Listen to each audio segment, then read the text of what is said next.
গাজীপুরের চন্দ্রা এলাকায় একটি পোশাক কারখানার পানি অসুস্থ হয়ে পড়েছেন 2 শতাধিক শ্রমিক। এই নিয়ে খবরাখবর জানাতে গাজীপুর থেকে আমাদের সাথে যুক্ত হচ্ছেন রফিকুল ইসলাম খান। রফিকুল, অসুস্থ 200 শ্রমিকের এখন কি অবস্থা, আর পানি এই অসুস্থতা নিয়ে কারখানা কর্তৃপক্ষ কি বলছে?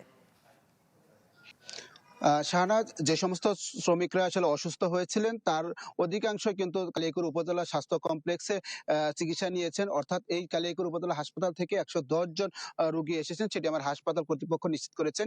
ইতিমধ্যে আসলে অনেকে সুস্থ হয়ে বাড়ি চলে গেছে এবং 7 জনকে কিন্তু অন্যত্র রেফার করা হয়েছে। এই মুহূর্তে এই হাসপাতালে ভর্তি রয়েছে 7 জন, সেটি আমাদের হাসপাতাল কর্তৃপক্ষ জানিয়েছে। তো ঘটনার পরই কিন্তু প্রশাসনের লোকজন এবং কারখানা কর্তৃপক্ষ হাসপাতালে আসে। তখন কিন্তু আমরা কারখানার যে ম্যানেজার রয়েছে তার সাথে কথা বলেছি। তিনি যেটি বলছেন, আসলে যে কারখানার পানি রয়েছে সে পানি খেয়ে যে অসুস্থ হয়েছে সেটি কিন্তু তিনি মানতে নারাজ। তিনি দাবি করছেন যেহেতু চন্দ্রাথর আশপাশের এলাকায় জলাবদ্ধতা সৃষ্টি হয়েছে, সেখানকার পানি খেয়ে হয়তোবা তারা অসুস্থ হয়েছে, এমনটি দাবি করছেন। অন্যদিকে আমরা উপজেলা নির্বাহী কর্মকর্তার সাথে কথা বলেছি। তিনি যেটি বলছেন, ঘটনার পরই কারখানা তিনি ভিজিট করেছেন এবং ভিজিট করে দেখেছেন এবং সিকিউরিটি সহ নিরাপত্তা যারা দায়িত্বে আছে তাদের সাথে তিনি কথা বলেছেন এবং বলে জানতে পেরেছেন যে কারখানার যে আসলে ট্যাঙ্কি রয়েছে সেই ট্যাঙ্কি থেকে সরাসরি পানি লাইন করা হয়েছে। সেই লাইনের পানি আসলে শ্রমিকরা পান করেছেন এবং পান করার কারণে এই অসুস্থতার সৃষ্টি হয়েছে এবং শ্রমিকরাও দাবি করছেন তারা কিন্তু কারখানার পানি খেয়ে অসুস্থ হয়েছেন।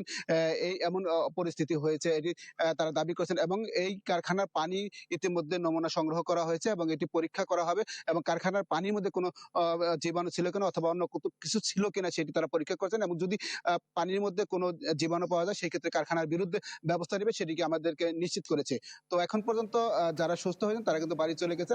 7 জন এই হাসপাতালে এখনো আছে। এই ছিল এখান থেকে সর্বশেষ খবর।